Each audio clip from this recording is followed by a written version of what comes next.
नमस्कार दोस्तों, स्वागत है आपका स्टडी फॉर सिविल सर्विसेज में। वीडियो को पूरा देखिए। कोई भी आपका फीडबैक है, कोई सजेशन है, तुरंत वीडियो में कमेंट करके जरूर बताइए। अच्छा लगे तो वीडियो लाइक जरूर कर लीजिए और ऐसे वीडियो लगातार फ्री में पाने के लिए चैनल को तुरंत सब्सक्राइब कर लीजिए और बेल आइकन को जरूर टैप कर लीजिए ताकि आगे भी सारे वीडियो आपको मिलते रहे। यूट्यूब में फॉलो करते हैं तो प्लीज ये वाला फ्री टेलीग्राम चैनल जरूर ज्वाइन कर लीजिएगा। सारे नोटिफिकेशन, सारे अपडेट यहीं पे आते हैं, ध्यान रखिएगा। स्टडी फॉर सिविल सर्विसेज का कोई भी पेड ग्रुप अगर आपको ज्वाइन करना है तो सिर्फ 856480560660897523864455 यही नंबर है हमारे, सिर्फ जहां पे कॉल या व्हाट्सएप कर सकते हैं। इंस्टाग्राम पे हमारा पेज जरूर फॉलो कर लीजिएगा, studyforcivil.services है। ट्विटर पे हमको जरूर फॉलो कर लीजिएगा, @studyforcivils है। सारे क्वेश्चन अटेम्प्ट करिए और स्कोर अपना तुरंत कमेंट करके बताइए।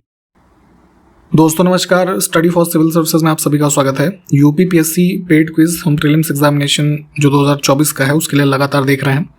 यहाँ पे अगला वीडियो देखेंगे, पिछले वीडियोस को भी फॉलो कीजिएगा और हमारे ग्रुप सभी रिसेंट में भी स्टार्ट हुए हैं यूपीपीएससी 2024 के लिए, एकदम स्टार्ट से लेकर के बिल्कुल सिलेक्शन तक की तैयारी के लिए।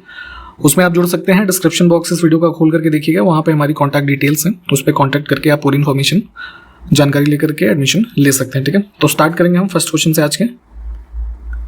इसमें से कौन गुलाम वंश का नहीं था? ठीक है, तो देखिए दिल्ली के रीजन में जो 5 डायनेस्टीज हुई दिल्ली सल्तनत में, उसमें सबसे पहली जो है स्लेव डायनेस्टी यानी कि जो मामलूक वंश था। ठीक है, इसमें यहाँ पे देखेंगे तो जैसे कुतुबुद्दीन से स्टार्ट कीजिए, इल्तुतमिश, ठीक है, और आराम शाह, फिर रजिया सुल्तान, है ना, बलबन, ये सब जो है। इसमें इब्राहिम लोदी और हो जाएगा। ये बेसिकली जो लोदी डायनेस्टी थी, इसमें दिल्ली डायनेस्टीज में जो सबसे लास्ट थी, ठीक है, उसका शासक था। ये एक इंपॉर्टेंट क्वेश्चन हो सकता है अभी आने वाले दिनों में। तेंजिंग यांगकी, ठीक है, एक ये महिला हैं, तो किस राज्य की पहली महिला आईपीएस अधिकारी बनी है? Indian police services. रिसेंटली अभी जो यूपीएससी 2022 में लोग सेलेक्ट हुए थे, उनकी जो ये सर्विसेज अलॉटमेंट होती है, ठीक है, वो उसकी लिस्ट आई थी, तो उसमें आईपीएस इनको मिला है सर्विस, और ये अरुणाचल प्रदेश की हैं। ठीक है, ध्यान रखेंगे। इनका यूपीएससी 2022 में जो है 545 रैंक था। ठीक, तो ध्यान रखना है। तो आईपीएस का यहाँ पे अलॉट होने के बाद जो है फर्स्ट फीमेल बनी है अरुणाचल प्रदेश की जिनको आईपीएस सर्विसेज मिली है। ठीक है, तो ध्यान रखेंगे, इंपॉर्टेंट हो सकता है। इसमें देखिए हाल ही में किस देश के विदेश व्यापार मंत्री डॉक्टर थानी अल जायोदी, ठीक है, इनको वर्ल्ड ट्रेड ऑर्गेनाइजेशन जो है इसके 13वें मंत्री स्तरीय सम्मेलन के अध्यक्ष के रूप में चुना गया है।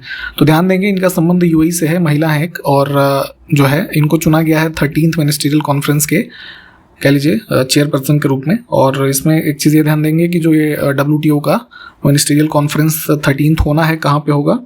अबू धाबी में 2024 में। ठीक, 26 से 27 जुलाई 2023 को ब्रिक्स शहरीकरण फोरम का आयोजन किस देश में किया गया? तो ब्रिक्स हमारा जो 5 देशों का समूह है, उसी के अंतर्गत एक जो है ये आपका अर्बनाइजेशन फोरम जो है इसको आयोजित किया गया रिसेंटली यहाँ पे साउथ अफ्रीका में। ठीक, विकल्प सी को चुनेंगे। सबसे पहले देखेंगे तो ये जो आपका ये बेसिकली जो अर्बन डेवलपमेंट के चैलेंजेस हैं उसके रेफरेंस में जो अर्बनाइजेशन फोरम है, इसका सबसे फर्स्ट इनॉग्रेशन हुआ था 2013 में न्यू दिल्ली में। इसको भी ध्यान रखना है। और रिसेंटली जो ये ऑर्गेनाइज हुआ है यहाँ पे, और बेसिकली इसमें वही है कि जो भी अर्बन डेवलपमेंट से रिलेटेड चैलेंजेस हैं उसको एक्सप्लोर करते हैं, है ना, क्या और फर्दर चीज़ें की जा सकती हैं। तो ये 5 देशों के लोग जो है ना, इंडिया, साउथ अफ्रीका, रशिया, है ना, चाइना और ब्राज़ील, ये सब लोग मिल करके इस पर जो है चर्चा वगैरह करते हैं। 27 जुलाई 2023 को रसायन मंत्रालय जो है, इन्होंने वैश्विक रसायन और पेट्रोकेमिकल्स विनिर्माण हब, यहाँ पे शॉर्ट फॉर्म में इसको लिखा है 2023, इस पर एक शिखर सम्मेलन किया है जो कि 3रा एडिशन का था। ठीक है, तो प्लेस बतानी है, तो इसको थोड़ा पीआईबी में भी सर्च करके देखिएगा, न्यू दिल्ली में आयोजित किया गया है इसको। ये भी एक इंपॉर्टेंट क्वेश्चन है, इसको देखिएगा। 2070 तक नेट जीरो लक्ष्य हासिल करने के लिए हाल ही में किस राज्य ने विजन डॉक्यूमेंट जारी किया है? तो नेट जीरो कार्बन एमिशन की दिशा में जो है 2070 ईयर का जो टारगेट है, उसी के रेफरेंस में कुछ 8 है ना थीम एरियाज ऐसे हैं जिसको चुना गया है, और इससे संबंधित एक विजन डॉक्यूमेंट अभी रिसेंटली जो है स्टेट फॉरेस्ट डिपार्टमेंट जो है झारखंड का, इन्होंने इशू किया था। ठीक, हाल ही में जगजीवन आरपीएफ एकेडमी लखनऊ में नवनिर्मित राष्ट्रीय शहीद स्मारक एवं राष्ट्रीय रेलवे सुरक्षा संग्रहालय, इसका अनावरण किसके द्वारा किया गया है? तो हमारे जो ये रेलवे प्रोटेक्शन फोर्स है, ठीक है, यूपी स्टेट में, तो डायरेक्टर जनरल है उसके संजय चंद्र, ठीक, इन्होंने इनॉग्रेट किया था। किस अभिनेता को 14वें Indian film festival of Melbourne, इसमें ध्यान दीजिएगा ये इंडियन फिल्म फेस्टिवल जो है 14th मेलबर्न ऑस्ट्रेलिया में हो रहा है और यहाँ पे राइजिंग ग्लोबल सुपरस्टार अवार्ड से सम्मानित किया जाएगा। तो रिसेंटली अनाउंसमेंट हुआ था, कार्तिक आर्यन जो है इनको ये अवार्ड दिया जा रहा है। हाल ही में मैंग्रोव पारिस्थितिकी तंत्र के संरक्षण के लिए अंतर्राष्ट्रीय दिवस 2023 किस दिन मनाया गया? तो मैंग्रोव एरियाज जो होते हैं, जैसे इंडिया में सबसे पॉपुलर है सुंदरवन डेल्टा के रीजन में, ठीक है, तो ऐसी जो वनस्पतियां होती हैं, है ना, इकोसिस्टम के लिए इंपॉर्टेंट भी होती हैं और इनके कंजर्वेशन के लिए यूनेस्को के द्वारा ये डे जो है डेजिग्नेट किया गया था 2015 में सबसे पहले। और कब होता है ये? 26 जुलाई को, तो हाल ही में अभी हमने मनाया है। प्रतिवर्ष विश्व प्रकृति संरक्षण दिवस किस दिन मनाया जाता है? तो ये वाला जो डे है world nature conservation day, nature को एज अ होल कंजर्व करने की दिशा में, ये 2 दिन बाद होता है इसके, ये 28 जुलाई को होता है।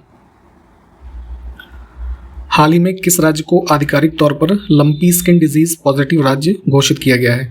लंपी स्किन डिजीज होती है जानवरों से संबंधित, आप इसको जानते होंगे, आप पढ़ा होगा। तो देखिए पहले न्यूज़ को देखते हैं इसमें क्या है। तो रिसेंटली नागालैंड स्टेट में अराउंड जो है 4 जिलों में जानवरों में इस डिजीज़ के जो है लक्षण पाए गए हैं।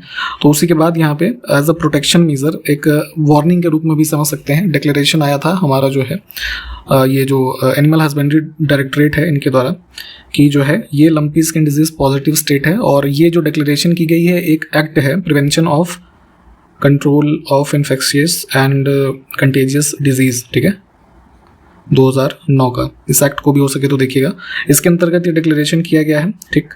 तो नागालैंड हमारा उत्तर हो जाएगा। अब लंपी स्किन डिजीज क्या होती है ये थोड़ा जानते रहिएगा कि बेसिकली जो हमारे जैसे गाय भैंस है ना, बकरी, ये सब जो होते हैं, इनमें एक तरीके की बहुत ही मतलब घातक बीमारी होती है which is caused by virus, ठीक है। इसके वायरस का क्या नाम है? कैप्री पॉक्स, इसको ध्यान दीजिएगा, या फिर इसको कई बार जो है नीथलिंग कहा जाता है ना, इस वायरस को ही। तो इसके वायरल डिजीज होती है और ऐसे इसके पूरे बॉडी पे आप देखेंगे इसमें जो लक्षण होते हैं ऐसे गोल गोल, है ना, वो मतलब ऐसे समझ लीजिए बड़े बड़े दाने के तरीके पूरा हो जाता है ना, ये कुछ लक्षण होते हैं। तो काफ़ी घातक होता है, तो इसीलिए यहाँ पे एज अ प्रिवेंटिव मेजर इसको डिक्लेयर किया गया और यहाँ पे जो है इनके बचाव के जो है कार्य किए जा रहे हैं। हाल ही में पैन गोंग शेंग, ये नाम है किसी व्यक्ति का, किस देश के केंद्रीय बैंक के नए गवर्नर बने हैं? तो जैसे इंडिया में सेंट्रल बैंक हमारा क्या है? आरबीआई, उसके गवर्नर कौन है? शक्तिकांत दास। वैसे ही ये पैन गोंग शेंग जो हैं ये चाइना के द्वारा अपॉइंट किए गए हैं, जो वहाँ का सेंट्रल बैंक है। क्या नाम है इसका? पीपल्स बैंक ऑफ चाइना, ठीक, इसके गवर्नर अपॉइंट किए गए हैं। हाल ही में सबसे बड़ा द्विपक्षीय युद्धाभ्यास तालिस्मान सेबर किन 2 देशों के बीच आयोजित किया गया? ऑप्शन इसमें जो है सी को चुनेंगे, ऑस्ट्रेलिया और यूएस के मध्य जो है ये आयोजित होता है। 10th एडिशन था और कैनबरा में जो है आयोजित किया गया है। दक्षिण पूर्व एशियाई राष्ट्र संघ में इजराइल के साथ मुक्त व्यापार समझौता करने वाला पहला देश कौन सा बना है हाल ही में? तो साउथ ईस्ट एशियन नेशंस का जो एक 10 देशों का समूह है, आसियान, है ना, उसके जितने भी देश हैं उसमें से अभी वियतनाम ने इजराइल के साथ जो है यहाँ पे फ्री ट्रेड एग्रीमेंट जो है साइन किया है। तो थोड़ा इस न्यूज़ को डिटेल में कवर कीजिएगा। दक्षिण कोरिया में आयोजित ISSF, इसका फुल फॉर्म क्या होता है? इंटरनेशनल शूटिंग स्पोर्ट्स फेडरेशन, ठीक, इनके द्वारा जो ये आपका शूटिंग का विश्व चैंपियनशिप आयोजित हुआ, उसमें भारत ने कुल कितने पदक जीते हैं ये बताना है। तो फर्स्ट रैंकर था इसमें जो है ये चाइना के थे कुल 28 मेडल्स, इंडिया सेकंड रैंकर था, इंडिया के पास कुल आए 17 मेडल्स, ठीक। अगर हम ये देखें कैटेगराइज करके तो गोल्ड जीते इंडिया ने 6, सिल्वर भी 6 और ब्रॉन्ज 5। अगला देखें फांगनोन कोन्याक, ये इनका नाम है, एक महिला है। तो किस राज्य से राज्यसभा की अध्यक्षता करने वाली पहली महिला बनी है? हमने पहले भी आपको बताया है कि नॉर्थ ईस्टर्न स्टेट जो नागालैंड है वहाँ से पहली महिला सांसद चुनी गई थी राज्यसभा के लिए ये, ठीक है, इनका उस हिसाब से भी नाम याद रखिएगा। और रिसेंटली जो हमारे राज्यसभा के चेयरमैन का पैनल होता है उसमें 4 महिलाओं की मतलब नियुक्ति की गई उसमें, जो उनकी अनुपस्थिति में, आप जानते होंगे ना ये कॉन्स्टिट्यूशनल प्रोविजन कि जब चेयरमैन उपस्थित ना हो तो ऐसे में जो पैनल में लोग होते हैं उनमें से कोई अध्यक्षता करता है। तो अभी रिसेंटली जो है इन्होंने राज्यसभा की अध्यक्षता की, तो इसमें जो है ये न्यूज़ थी और नागालैंड स्टेट को ध्यान रखेंगे।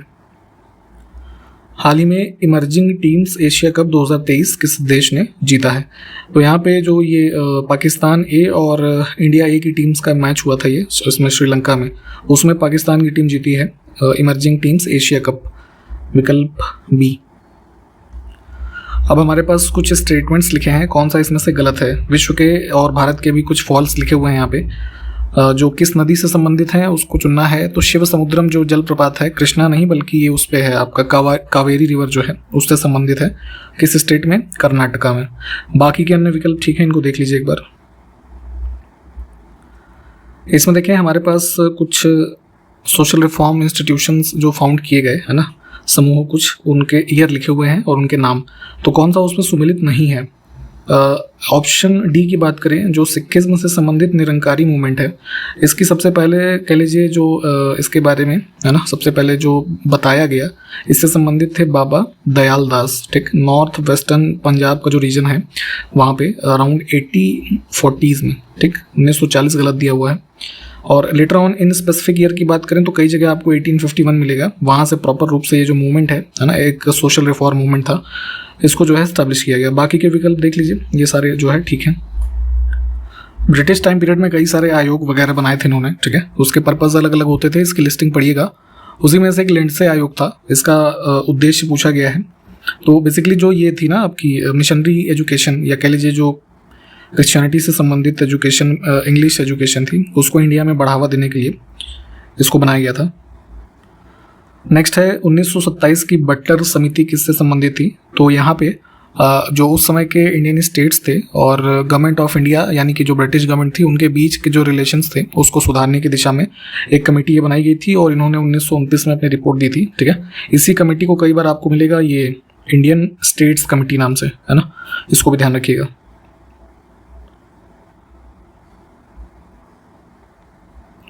नेक्स्ट है स्वदेश मित्रन, ये कि जो एक तमिल समाचार पत्र था, इसकी स्थापना किसने की थी? यहाँ पे की 2 बार हो गया, कोई बात नहीं। तो 2 चीज़ें ध्यान रखेंगे। स्वदेश मित्रन जो था ये तमिल लैंग्वेज का न्यूज़पेपर था, मद्रास सिटी उस समय होती थी, वहाँ से 1882 में जो है पब्लिश हुआ था। ठीक, और जी सुब्रमण्यम अय्यर का नाम आप जानते होंगे, इन्होंने इसकी ये इसके एडिटर था, इन्होंने ही फाउंड किया था इसको। और अभी वर्तमान में इनके द्वारा ही जो है स्थापित किया गया एक और न्यूज़पेपर द हिंदू, ठीक है, इसकी भी स्थापना इन्होंने की थी और चेन्नई से जो है स्टार्ट हुआ था पब्लिश होना, ये भी 1878 में, इसको भी ध्यान रखिएगा।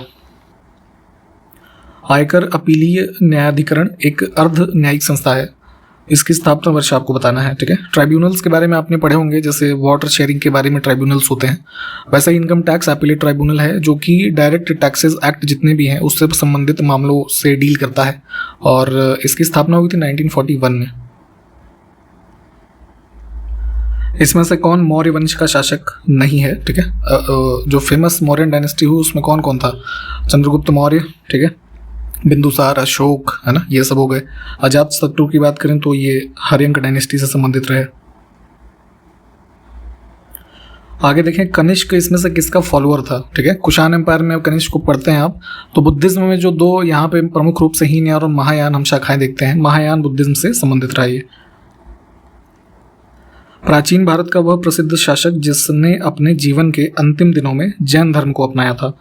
तो यहाँ पे चंद्रगुप्त मौर्य की हिस्ट्री पढ़ेंगे तो ये जो है स्टेप डाउन हुए थे थ्रोन से और बिंदुसार इसके बाद आया। ठीक है, और ये फिर जो है जैनिज्म में कन्वर्ट हुए और श्रवण बेलगोला नाम का स्थान जो था यहाँ पर मैसूर के आसपास में, यहाँ चले गए और जो है यहाँ पे इन्होंने स्टारवेशन से, है ना, डेथ जो होती है एक उसके लिए टर्म होता है संलेखना, वो किया था। ठीक, तो सी विकल्प। इसमें देखें किस शहर में अशोक के शिलालेख नहीं है? अशोकन इंस्क्रिप्शंस की लिस्ट प्लीज पढ़िएगा, इसके लोकेशन से संबंधित कई चीज़ें पूछी जाती हैं। तो जैसे टोपरा, गिरनार, ये सब काफ़ी फेमस है, कंधार अफगानिस्तान में। ठीक है, पाटलिपुत्रा में यहाँ पे ऐसा नहीं है जो पटना का नाम होता था। ठीक, the test of my life, यह पुस्तक किस भारतीय क्रिकेटर से संबंधित है ना? तो ये युवराज सिंह की पुस्तक है। तारीख फिरोज शाही की रचना जियाउद्दीन बर्नी ने किस भाषा में किया था? तो फिरोज शाह तुगलक के रेन में देखेंगे इस पुस्तक का संकलन किया गया, इंडो पर्शियन लैंग्वेज को हम चूज कर सकते हैं। ठीक, विकल्प बी। प्रसिद्ध चोलकालीन स्थानीय स्वशासन एवं ग्राम प्रशासन का जो व्यवस्था थी उस समय, उसका विवरण कहाँ से प्राप्त होता है? तो देखिए चोल काल में देखेंगे जैसे सभा और उर, है ना, ये 2 फेमस टर्म थे जो विलेज असेंबलीज होती थी उसके बारे में रेफर किया जाता था। तो इन्हीं सबसे संबंधित एक इंस्क्रिप्शन है उत्तमेरूर, ये जो कांचीपुरम डिस्ट्रिक्ट है ना, साउथ इंडिया में, वहाँ पे स्थित है। तो जो है इससे हमको विवरण मिलता है, और इसके बारे में थोड़ा जानते रहिएगा। जो सभा होती थी और उर, है ना, इसके बारे में शायद 1-2 बार पूछा गया है। सभा में क्या होता था कि बेसिकली जो ब्राह्मण्स होते थे, यानी कि प्रीस्टली क्लास, वो होती थी, उनसे मिलकर के बनी हुई एक असेंबली थी कह लीजिए। और उर जो होती थी, है ना, इसमें जो अन्य बाकी सभी समुदाय के लोग थे उनसे मिलकर के ये बनी होती थी। इसमें देखें किस राष्ट्रकूट राजा ने कविराज मार्ग रत्नमलिका और पासन्नो तारामलिका, ये पुस्तकें हैं, ठीक है, और इसकी रचना पूछी जा रही है। तो ये थे आपके जो famous Rashtrakuta king Amoghavarsha first, इनकी रचनाएं हैं। और देखेंगे इनके शासनकाल में कन्नड़ और संस्कृत इस तरह के जो स्कॉलर्स हुए वो काफ़ी फेमस हुए। इसमें देखें 1920 में निम्नलिखित में से किसने अपना नाम परिवर्तित करके स्वराज्य सभा रख लिया था। तो बेसिकली हुआ क्या था कि जो ये आपका all India home rule league जो स्टार्ट किया गया, मुख्य रूप से जो एनी बेसेंट ने किया, ठीक, तो हुआ क्या था कि 1916 के अराउंड में ये सब स्टार्ट हुए। 1920 में, है ना, ये मर्ज हो गया था, महात्मा गांधी को इसका प्रेसिडेंट चुना गया था। लेकिन वहीं पे 1920 में ये मर्ज हुआ इंडियन नेशनल कांग्रेस में, और उसके बाद इन्होंने अपना नाम जो है स्वराज्य सभा कर लिया था, ऑल इंडिया ये होम रूल लीग ने, ठीक। तो विकल्प जो है फर्स्ट को चुनेंगे। इसमें से कौन सी एक कृत्रिम यानी कि आर्टिफिशियल लेक है। तो कोडाईकनाल लेक जो है यहाँ पे ये डिंडीगुल डिस्ट्रिक्ट है तमिलनाडु का, वहाँ स्थित है, मैन मेड है, ठीक, इसको चुनेंगे। निम्नलिखित विदेशी यात्रियों में से किसने भारत के हीरे और हीरे की खदानें जो थी उसकी विस्तृत रूप से चर्चा की थी। तो बेसिकली ये ट्रैवर्नियर जो था, बैप्टिस्ट ट्रैवर्नियर, इसने चर्चा की थी। ये उसका क्या बोलते हैं, मतलब उससे अपने प्रोफेशन से भी एक जौहरी था, यानी कि ये अपना जो ये होते हैं ज्वेलर्स, ठीक। तो इसका नाम ध्यान रखेंगे। और यहाँ पे इसका ये कई बार ये पूछते हैं कि किस देश से संबंधित था, ठीक है, ठीक, फ्रेंच था। इंडियन फिलोसफीज की जो लिस्ट हम देखते हैं उसमें से, है ना, द्वैतवाद जो संबंधित है, तो उसके संत कौन है इसमें से।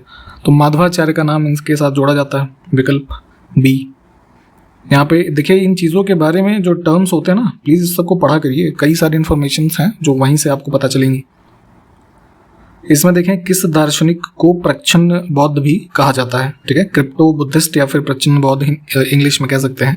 तो देखेंगे जो हमारा महायान बुद्धिज्म हुआ, ठीक है, उससे मिलती जुलती कुछ सिमिलैरिटीज़ जो बताई गई शंकराचार्य के द्वारा, है ना, आदि शंकराचार्य जो असम से संबंधित है, ठीक। तो इनको यहाँ पे इसी वजह से प्रच्छन्न बौद्ध कहा जाता है। आप इनकी जो फिलोसॉफिकल थॉट है उसका नाम जरा कमेंट करके बताइए। मंत्रिपरिषद सामूहिक रूप से राज्य की विधानसभा के प्रति जो है उत्तरदायी होगी। तो यह उल्लेख जो है संविधान के किस अनुच्छेद में किया गया है, आपको ये पूछा गया है यहाँ पे, ठीक। तो जैसे केंद्र सरकार के बारे में हमने बताया है कि council of ministers shall be collectively responsible towards Lok Sabha, ठीक है, ध्यान रखेंगे। तो ये प्रावधान वहाँ पे आर्टिकल 75 सब क्लॉज 3 में। ऐसे ही स्टेट लेजिस्लेटिव असेंबलीज के लिए है कि ये प्रावधान आर्टिकल 164 में। सर्वोच्च न्यायालय के सलाहकारी क्षेत्राधिकार की अवधारणा किस देश से ली गई है। तो कई सारे कॉन्सेप्ट्स हमने अलग अलग कॉन्स्टिट्यूशन से, है ना, इंस्पायर होकर के लिए हैं। उसी में से एक है एडवाइजरी जुरिस्डिक्शन, सुप्रीम कोर्ट से लिया जाता है इनके द्वारा, भारत के राष्ट्रपति यानी कि प्रेसिडेंट के द्वारा, ठीक है। ये प्रावधान किस अनुच्छेद में है, आर्टिकल 143, ठीक, इसको भी ध्यान रखना है। तो ये प्रावधान लिया गया है इनसे, कैनेडियन कॉन्स्टिट्यूशन से। निम्नलिखित में से कौन सी बीमारी वैरिसेला जोस्टर वायरस के कारण होती है, ठीक है। वायरस का नाम भी अक्सर कई बार पूछ लेते हैं। तो सबसे जो डेडलीस्ट बीमारी में से एक है चिकन पॉक्स, ठीक है।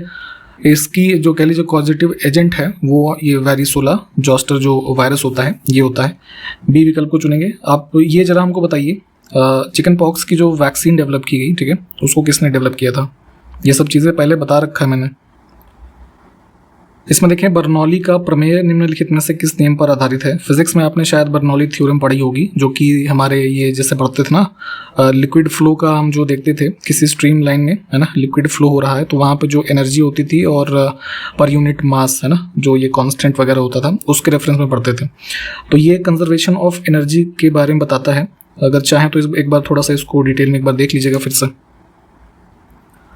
इसमें देखें निम्नलिखित में से कौन सा मांसाहारी पौधा है, ठीक है। जैसे एनिमल में आपने देखे होंगे कि जैसे अब इंसान का एग्जांपल लीजिए, तो अगर किसी अन्य जीव को खाते हैं वो, है ना, पेड़ पौधों के अलावा, तो उनको आप मांसाहारी की संज्ञा देते हैं, ठीक है। जानवरों में भी ऐसे होते हैं, परंतु प्लांट्स में भी कुछ प्लांट ऐसे हमारे होते हैं which are carnivorous in nature, ठीक है। इसको कैसे हम समझ सकते हैं? बेसिकली इसमें जो इनकी पत्तियां होती हैं, तो कुछ पत्तियां एक तरीके से मॉडिफाइड लीव्स की तरीके होती हैं, जिसको कि क्या बोला जाता है, पिट फॉल ट्रैप, ठीक। ये इतना डिटेल में वैसे पूछा नहीं जाता, फिर भी थोड़ा सा बता देते हैं आपको। तो पिटफॉल ट्रैप जो क्या है, ये अट्रैक्ट करता है कुछ इंसेक्ट्स को, है ना, छोटे छोटे जो कीट पतंगे होते हैं प्लांट्स पे जो बैठते हैं, तो उनको अट्रैक्ट करता है, और उसी इंसेक्ट्स को ये जो आपके पिटफॉल ट्रैप्स हैं, ठीक है, ये एक तरीके से डाइजेस्ट करते हैं जो प्लांट के डाइजेस्टिव जूस के रूप में, ठीक। तो इसलिए यहाँ पे इस तरीके से इसको हम समझ सकते हैं कि ऐसे पौधे हमारे मांसाहारी पौधे हैं, ठीक। अब इसी में एग्जांपल्स की बात करें तो जैसे इसमें पिचर प्लांट लिखा हुआ है, ठीक, एक नाम ये होता है, एक होता है ड्रोसेरा, ठीक। इसके अलावा एक और होता है, एक ये यूट्रिक्यूलेरिया करके होता है, ठीक है। तो ये 2-3 नाम हैं, हो सके तो ध्यान रखिएगा कि which are insectivorous in nature. D option देखिए इसमें हमारा, ठीक है। कई सारे स्ट्रेट्स के बारे में हम बात करते हैं, ठीक है। उसी में से एक है टाटर स्ट्रेट, इसको मैप में लोकेट कर लीजिएगा, सी ऑफ जापान और ये ओकस्टक, इनको कनेक्ट करने वाला है। शिफ्टिंग कल्टीवेशन के बारे में हमने पहले बात की हुई है, स्लैश एंड बर्न टाइप की जो होती है, ठीक। तो उसको अन्य स्थानों पे, है ना, मतलब अलग अलग स्थानों पे अलग अलग नामों से जानते हैं। तो उसी में देखें कौन सा पेयर यहाँ पे सुमेलित नहीं है। तो जैसे वियतनाम में रे कहा जाता है, ठीक है, मिलिया नहीं मिल्पा होता है ये, ठीक है। मिल्पा ये मैक्सिको और जो उधर सेंट्रल अमेरिकन रीजन है वहाँ पे इसको बोलते हैं। उमाह जो है ये जावा और इंडोनेशिया के रीजन में किया जाता है, ये भी ठीक है। मसोले वाला गलत है। मसोले की बात करें तो जो आपका ये कॉन्गो और जायरे वैली के रीजन है, ठीक है, यहाँ पे करते हैं। इंडिया की बात करें तो इंडिया में भी इनको अलग अलग नामों से जाना जाता है, आप जानते ही होंगे। जैसे नॉर्थ ईस्टर्न रीजन में हम क्या बोलते हैं, झूम, ठीक है। और भारत के अन्य जैसे जो क्षेत्र हैं वहाँ पे भी अलग अलग नाम से जानते हैं, जैसे कुमारी हो गया, पोडू, अब ये दीपा, है ना। तो ये सब ध्यान रखेंगे। हाल ही में किसको लाइफ टाइम अचीवमेंट के लिए राष्ट्रीय भू विज्ञान पुरस्कार 2022 से सम्मानित किया गया? तो प्रेसिडेंट ऑफ इंडिया ने अभी रिसेंटली जो है जियो साइंस अवार्ड्स दिए हैं। इसमें जो है लाइफ टाइम अचीवमेंट वाली कैटेगरी में ओम नारायण भार्गव जी को ये अवार्ड मिला है। थोड़ा इसको PIB पे चाहे तो देख लीजिएगा सर्च करके। वर्ल्ड सिटीज़ कल्चर फोरम में शामिल होने वाला पहला भारतीय शहर कौन सा बना है? तो इसका आंसर है बेंगलुरु, है ना, कर्नाटका में। बेसिकली जो ये समूह है एक ग्लोबल नेटवर्क है, world cities culture forum. Found किया गया था इसको जो है ये लंदन के डेप्यूटी मेयर थे एक जस्टिन सिमंस करके 2012 में इनके द्वारा, ठीक है। और बेसिकली इस ग्रुप में कह लीजिए या फोरम में शामिल होने वाले जो शहर हैं आपस में जो इनकी ये रिसर्च और इंटेलिजेंस की इंफॉर्मेशन है उसको शेयर करते हैं, है ना। और रोल ऑफ कल्चर जो है फ्यूचर को और बेहतर करने की दिशा में क्या हो सकता है उसको एक्सप्लोर करती हैं ये सिटीज़ आपस में, तो ध्यान रखेंगे। अगला देखिए ICC जो है इंटरनेशनल जो क्रिकेट काउंसिल है उसके जो आचार संहिता के नियम हैं उसके उल्लंघन के आरोप में हाल ही में किस भारतीय महिला क्रिकेटर को निलंबित किया गया था? तो चर्चा में रही थी ये। बेसिकली इन्होंने जो है कुछ इसमें था कि 2 लेवल के कुछ ऑफेंसेस किए थे। एक बार थोड़ा सर्च करके देखिएगा। तो कोड ऑफ कंडक्ट का ब्रीच माना गया वो, और ये हरमनप्रीत कौर जो भारतीय महिला क्रिकेट टीम की कैप्टन थी उनको 2 मैचेस के लिए जो है इसमें बैन किया गया था, ठीक। हाल ही में खबरों में रहा पार्क का चिक ग्लेशियर कहाँ पर स्थित है? लद्दाख की जो यूनियन टेरिटरी है तो वहाँ पे कुछ हमारे जो ग्लेशियर्स हैं उसमें से ही एक है ये। और ये चर्चा में इसलिए था कि अभी एक संस्थान है Wadia institute of Himalayan geology, उन्होंने कुछ रिसर्च के बाद बताया है कि यहाँ पे अलग अलग आकार की जो है इस ग्लेशियर में 3 लेक्स बनने की संभावना है, ठीक है। इस वजह से चर्चा में था। थोड़ा इसको सर्च करके भी पढ़ेंगे डीप में, ज़रूरी है आने वाले दिनों के लिए, ठीक। हमारा विकल्प बी जो है वो करेक्ट है। और इसी के साथ यहाँ पे इस वीडियो को भी हम समाप्त करेंगे। क्वेश्चंस जो पूछे गए हैं प्लीज़ उसको कमेंट करके बताइए, हम कंटिन्यू करेंगे अगले वीडियो में। तब तक के लिए नमस्कार, जय हिंद।